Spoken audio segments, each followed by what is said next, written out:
akan saya mulai dalam hitungan 3, 2, 1.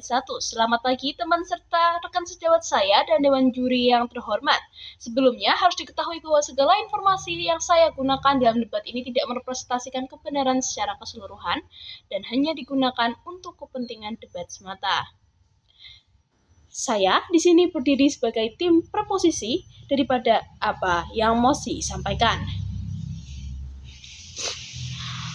Mosi menyampaikan bahwasannya di dunia yang penuh dinamika dan persaingan, resiliensi dianggap dan dipandang sebagai sifat yang dibutuhkan untuk menghadapi naik turunnya kehidupan dalam berbagai sektor seperti pendidikan, karir, dan lain-lain.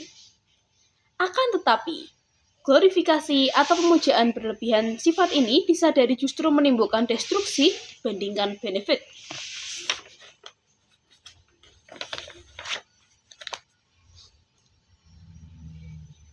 Lebih lanjut, Mosi ini mengharapkan kita untuk menggali lebih dalam sisi negatif daripada sifat resiliensi ini. Alasan saya setuju dengan Mosi ini adalah karena fakta bahwa resiliensi bukanlah satu-satunya cara untuk bertahan. Resiliensi juga bukanlah satu-satunya sumber kesuksesan sebagaimana yang masyarakat seringkali tanamkan.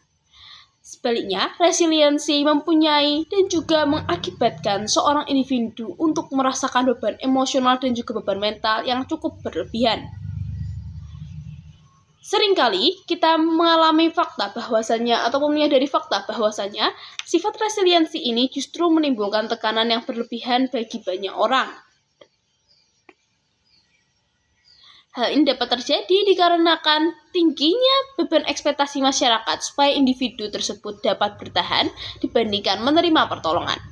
Hal ini justru menimbulkan masalah bagi individu yang bersangkutan karena bukannya ditolong, ia justru akan diharapkan untuk tetap bertahan dan juga melawan keadaan. Tapi di satu sisi, ini juga justru jarang membakar asap semangat bagi mereka. Mosi ini penting sekali untuk diperdebatkan, dikarenakan dalam dunia yang penuh persaingan dan juga kompetisi ini, seringkali sifat resiliensi dipandang sebagai satu-satunya cara menyelesaikan masalah dalam berbagai kehidupan. Padahal faktanya tidak. Resiliensi hanyalah salah satu sifat yang seringkali ditanamkan sebagai satu-satunya jalur, padahal sesungguhnya juga bukan. Kita juga harus menyadari bahwasanya ada beberapa aspek dalam kehidupan yang mengakibatkan kesuksesan seseorang.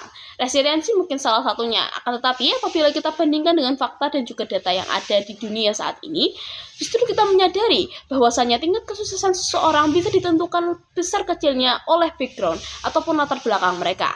Maka resiliensi hanyalah salah satu sifat yang harus dipertahankan, tapi bukanlah satu-satunya jalur kesuksesan dan tidak sepantasnya diglorifikasi. Selain itu, ini nantinya akan berujung pada tekanan mental yang tinggi, angka stres yang meningkat, serta tingginya angka bunuh diri. Mari kita ambil contoh kasus dari negara-negara maju yang berada di Asia, seperti Jepang dan juga Korea, yang memiliki glorifikasi sifat resiliensi yang cukup berlebihan. Hal ini dapat direpresentasikan dalam berbagai kultur mereka, di mana kita dapat melihat bahwasanya orang yang sedang ketiduran dalam waktu siang hari ataupun pagi hari dipandang sebagai bentuk kerja keras. Hal ini adalah masalah. Mengapa begitu? Dikarenakan itu berarti resiliensi sekarang dipandang sebagai salah satu hal yang wajib dimiliki oleh suatu individu, padahal tidak. Selain itu, hal ini nantinya juga akan menimbulkan tekanan mental yang tinggi. Hal ini dapat dilihat dari betapa tingginya angka bunuh diri di kedua negara tersebut dikarenakan tekanan mental yang ada melalui berbagai tekanan yang mengatakan bahwa resiliensi adalah satu-satunya sifat yang harusnya dipertahankan. Karena tekanan dari ekspektasi resiliensi ini sudah melampaui batas dan sudah sepantasnya dihentikan dengan segala cara, maka marilah saya berikan contoh kasus lainnya, yakni dalam penulisan esai beasiswa yang makin hari lebih melihat pada perbandingan tingkat kesulitan yang dialami oleh pelajar ataupun mahasiswa dibandingkan pada kualifikasi kemampuannya. Ini nantinya mengakibatkan kesenjangan secara lebar serta tertutupnya akses bagi mahasiswa ataupun pelajar lainnya. Karena apabila kita hanya melihat dari tingkat kesulitannya saja, maka mungkin saja pelajar-pelajar lain yang memiliki sejatinya kualifikasi lebih baik dipandang sebagai seseorang yang tidak pantas mendapatkannya hanya dikarenakan betapa rendahnya tingkat kesulitan yang ia alami. Padahal tingkat kesulitan tiap individu itu berbeda-beda dan tidak dapat disamaratakan.